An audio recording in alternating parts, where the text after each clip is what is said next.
Hello everybody, Steven here with Cardboard Coalition, and today I figured I'd bring you a review of the Grizzled, and specifically the Armistice edition. I've kind of been batting this around and pushing it down the road, kicking the can down the road, that proverbial can as you might say, for a couple reasons. Other things were coming in. This is an older game when I got it already, and I wanted to play more of the game, but we'll get into that in the review. I do have my notes here, so you'll see me looking down. I'm not looking at my crotch. I'm trying to keep us on schedule so we can do a quick review, so it's easy for you guys to watch and make a decision if you are interested in the game or not. So let's go ahead and jump into it. So the theme of this game is World War I, right? And you're a group of friends who've been recruited into World War I, and you're just trying to survive. And if you know any history of the game of World War I, it was very cruel, it was very bloody, it was a very soul-sucking, I guess, words failing me, a soul-sucking war, right?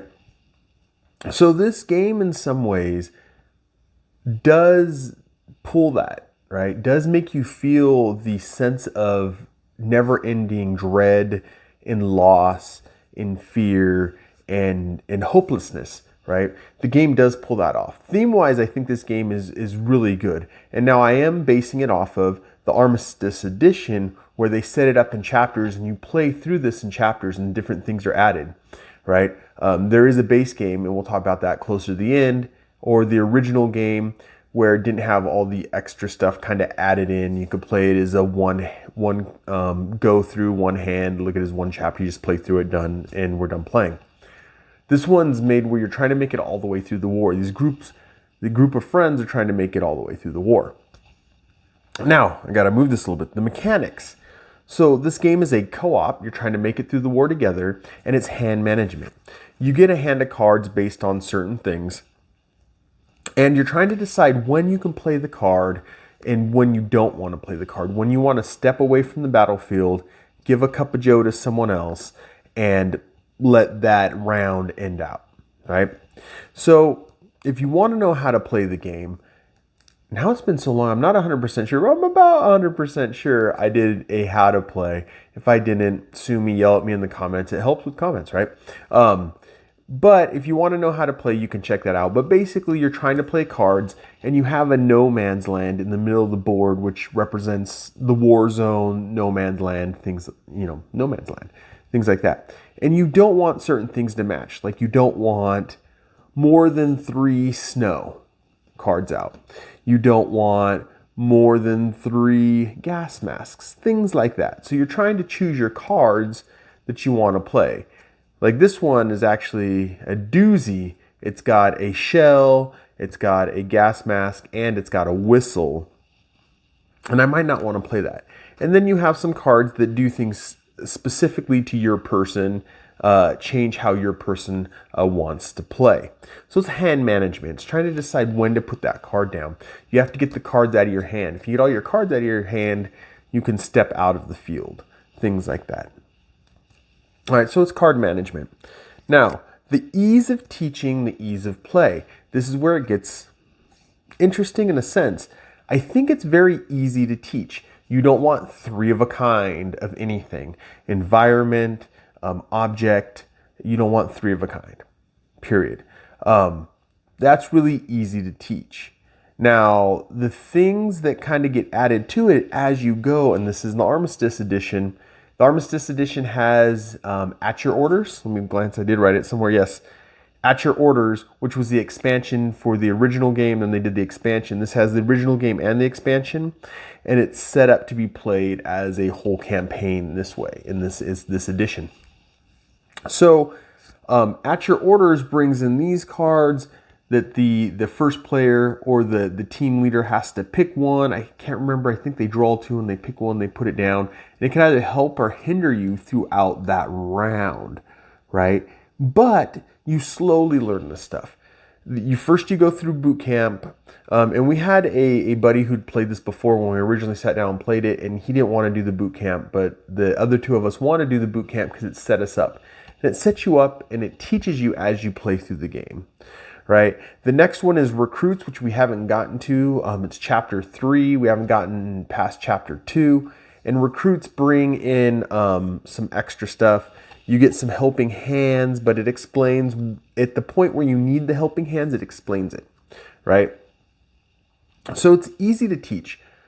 Don't want more of X amount of symbols. If you can't lay cards down, step away from the field.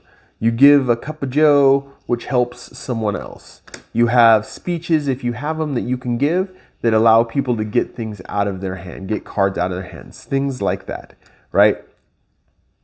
So it's a very easy teach, I believe. It seems complicated and convoluted if you've never played before and you look at the book for this because there's a lot it's talking about. But once you sit down and look at it, you go, okay, I understand it. So the ease of teaching, the ease of play, it's easy, right? I would say it's really easy. And as you advance in this copy, as you advance through, it teaches you the rules more and more. So it helps you out. Now, replayability, I think there's a high replayability. You could replay it through the chapters. I guess I could have opened the box up, but I'm scared everything's gonna fall out now. But its chapters are divided up in there. But you get sets of cards that add more cards as the chapters go through, right? But also these cards change up, right? What cards you're gonna have in front of you, what types of cards. I don't see any of the big ones like I happen to have. Oh, here's a split. It splits up the environment in the background.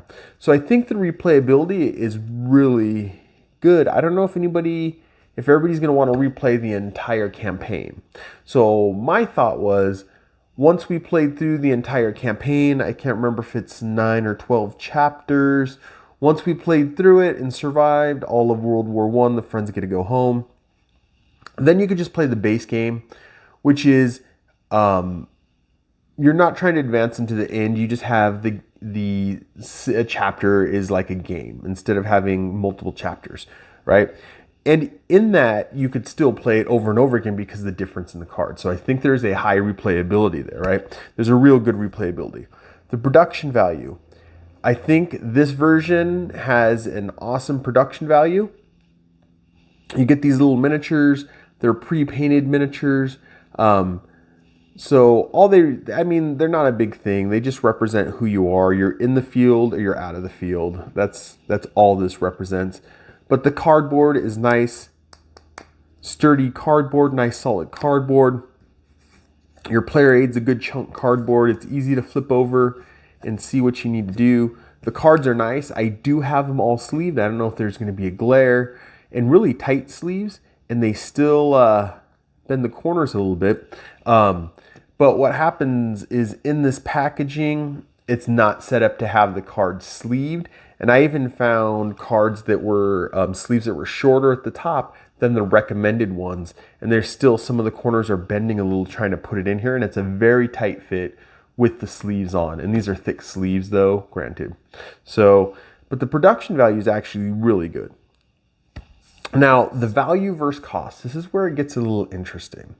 So I have to admit that I got this at a GameSwap. The GameSwap is a flea market. It's a local game flea market. And it was new and wrapped, had a little ding in the corner here. Didn't worry too much about it. But they were asking $15. And that's a discount from just the original game, which is a small box. Which I kind of like the idea. It's because it's a small little box. But it was $15. When I asked the guy how much, I was thinking in my head, if he says $20, $30, I'll probably give him the money. And he said 15, couldn't get the money out of my pocket quick enough. Now, that was what I paid. And you guys know, if you watch the videos, I try to keep it MSRP, try to find it and stuff like that. Here's the thing. I believe the MSRP on this game is $49.99, $50 for this deluxe edition. Now, is it worth it? And this is where I kind of debate. I don't know, for $50. I don't think it's not worth it. I think maybe that's my problem with this. I don't think it's not worth it, but I'm also a cheap bastard, right? So how I look at this is, depends, do you like the theme, right? Do you want a game that draws you in? Then it can be worth it. But I think you could also go and buy the original game. If you can find it, all of these versions I'm talking about are getting a little tricky to find. But if you can find it, I say I wrote down $19.99 for the original game, right? And then it's $14.99 for this. These are both MSRP for the expansion at your orders, which would put you at what, $35 roughly. I think it's $34.98 or something like that. So this would be $15 more. I think for the $15, you're getting the organization, you're getting extra cards. There are extra cards. You can look up, there's people who've done videos and talked about the difference between the base and then this. But you're getting the miniatures, so you're paying for that. You're also paying for the dividers and the system that's used in here, so you can tell where you're at in the chapters and stuff like that.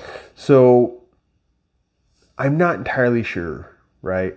Do I feel bad that I bought the game? No. Had I been eyeballing it at a local store that had it discounted for $45? Yes.